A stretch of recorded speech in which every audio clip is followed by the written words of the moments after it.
नंदिनी, आपकी सफलता का मूल मंत्र?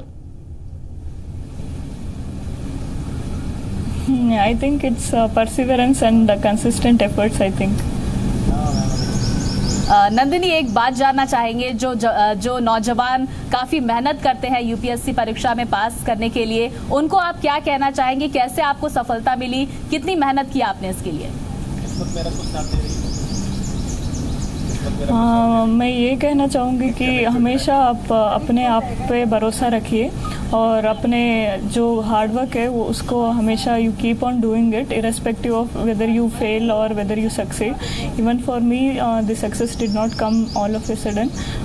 I too had to see a lot of failures and then it has come. So I just say that wherever field you take, whatever field you take, have that dedication towards it, give your complete efforts towards it, and then definitely the success will follow you. And just one of the important tagline I would say is that never give up. बिल्कुल नंदिनी, अगर ये कहा जाता है कि UPSC परीक्षा पास करनी है तो लगभग 17-18 घंटे या उससे भी ज्यादा जो स्टूडेंट्स हैं वो पढ़ते हैं, तो आपने कितने घंटों तक पढ़ाई की? Actually, it's not about the how many hours we read it. Time and again, lot of the toppers have already said this, that it's not about the time we study, it's about the quality of the study that matters. So, इतने घंटे पढ़ते ही ये नहीं important है कि कैसे हम पढ़ते हैं, कैसे उसको चीज़ें को एनालाइज करते हैं, जैसे कैसे हम प्रेजेंट करते हैं, ये सब बहुत ही इम्पोर्टेंट है. So quality is more important then quality. That is what I feel. बिल्कुल नंदिनी, हम चाहेंगे कि आप हमारे दर्शकों को हिंदी में जिस तरीके से आपने मेहनत की, किस तरीके से आपने पूरी प्लानिंग की, सब्जेक्ट्स को किस तरीके से हैंडल किया, वो सब आप हिंदी में अगर बोल पाए तो जी हिंदुस्तान के जो व्यूवर्स हैं वो आपको आसानी से समझ पाएंगे. जी ज़रूर, मैं कोशिश तो करूँगी, लेकिन सिर्फ 5 महीने हुआ है मैंने हिंदी सीखना शुरू किया और इतना अच्छा नहीं है, माफ़ कीजिए. तो मैं बिल्कुल भी ट्राई करूँगी हिंदी में बात करने के लिए. मेरा कोशिश ऐसा रहा कि पहले मैंने चार्ट एक बनाया था, मतलब लिस्ट बनाया था कि क्या क्या कमियां रह गई मेरा पिछले अटेम्प्ट में और कैसे उसको मैं इम्प्रूव कर सकती हूँ. मतलब पिछले अटेम्प्ट में मेरा राइटिंग स्पीड इतना अच्छा नहीं था, मतलब काफ़ी पेपर छूट गई थी और उसके बाद मैंने सोचा इसको कैसे सुधारे और पूरा उस पर जोर दिया कि कैसे मेरे थॉट्स को पेपर पे कैसे कन्वर्ट करूँ. तो बहुत सारा राइटिंग प्रैक्टिस किया मैंने और मतलब व्हाट ऑल पॉजिटिव्स, जो मेरे पॉजिटिव्स है नेगेटिव्स है उसको एक मतलब एनालाइज किया मैंने, कहा कमी है, कहा क्या पॉजिटिव है और पॉजिटिव्स को कैसे और पॉजिटिव बना और कैसे स्ट्रेंथ कन्वर्ट कर सके.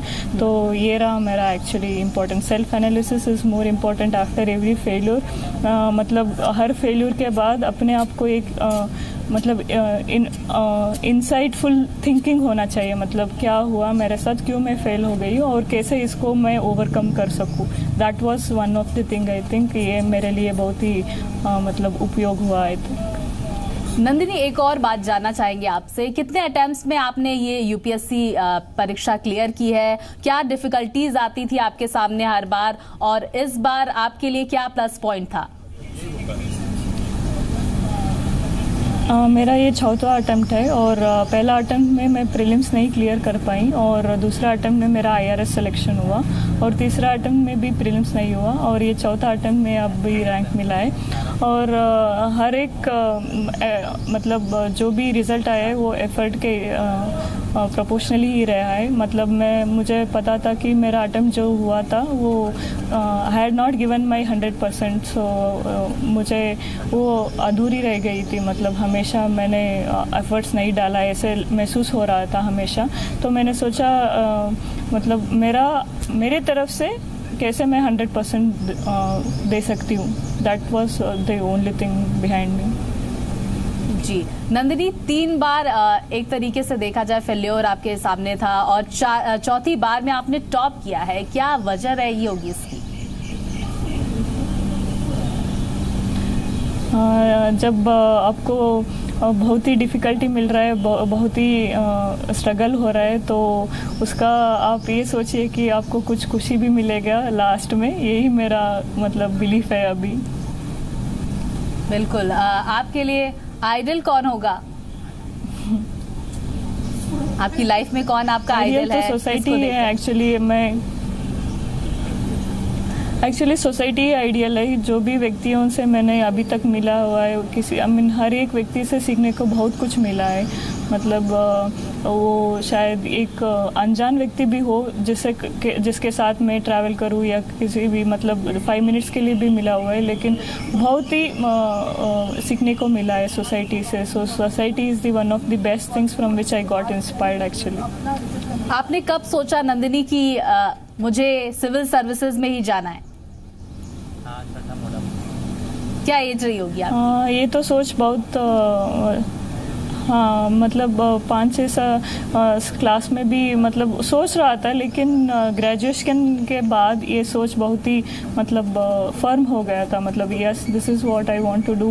तभी मैंने सोचा है finally that yes, this is the career that I am going to choose and this is my aim. तब मैं फिक्स हो गई ग्रेजुएशन के बाद। बिल्कुल। तो नंदिनी, आपके पेरेंट्स ने किस तरीके से सपोर्ट किया? वहाँ की सोसाइटी ने आपको किस तरीके से सपोर्ट किया? पढ़ाई में क्या डिफ़िकल्टीज आती थी, आपने उसको कैसे हैंडल किया? मेरे पेरेंट्स ने हमेशा मतलब मेरी चॉइस को हमेशा पूरा सपोर्ट किया है। मतलब they never thought that whether it is a girl और अ बॉय, लड़कियां या लड़का, इसमें कोई भेदभाव नहीं किया उसने। पूरा सपोर्ट दिया। मतलब मैंने जो भी सोचा, जो भी एम रखा मैंने, उन्होंने पूरा सपोर्ट दिया है उसके लिए। और जब भी मैं लो होती थी, मतलब मुझे महसूस हो रहा था मतलब थोड़ा इनकॉन्फिडेंट, और जब भी मुझे लगता था कि मैं कर पाऊँगी या नहीं कर पाऊँगी, तो हमेशा उसने साथ दिया है। Yes, you can do it, you have to give your best, don't think about the results, give your attempts, ऐसे बोलते ही रहा। तो बहुत ही एक मॉरल सपोर्ट रहा मेरे लिए। बिल्कुल। और नंदिनी, आपकी हॉबीज भी जानना चाहेंगे। खाली समय पर आप क्या करती हैं? ये दर्शक भी जानने में काफी इंटरेस्टेड है। मेरे लिए स्पोर्ट्स बहुत ही ख़ास है। मैं हमेशा मतलब जब भी टाइम मिलता है तो मैं स्पोर्ट्स खेलना बहुत ही पसंद करती हूँ, और वॉलीबॉल मेरा बहुत ही एक फेवरेट स्पोर्ट्स रहा है। और उसके अलावा साहित्य मेरे बहुत ही एक मतलब it's very close to my heart. So whenever I get time, I do indulge in literature, reading literature. और क्या हॉबीज आपकी?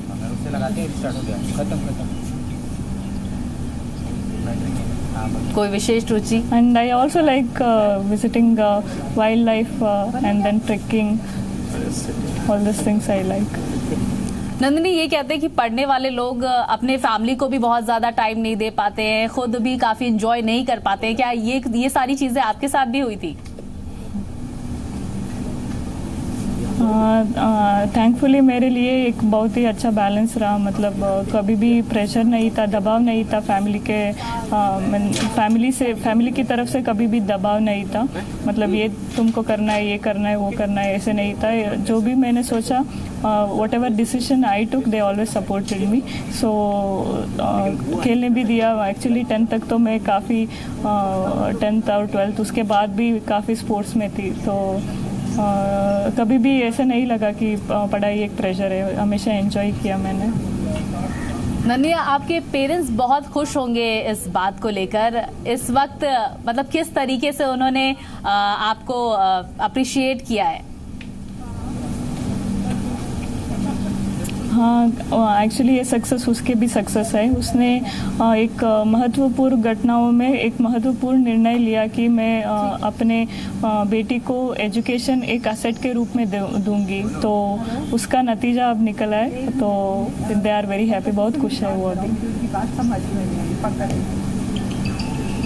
बिल्कुल, आपने रियली ऐसा काम किया है कि हर कोई आप पर गर्व महसूस करेगा। ऐसी लड़कियां, ये कहा जाता है कि लड़कियों को काफ़ी डिफ़िकल्टीज होती है फैमिली को हैंडल करके, किसी तरीके से वो पढ़ाई करके।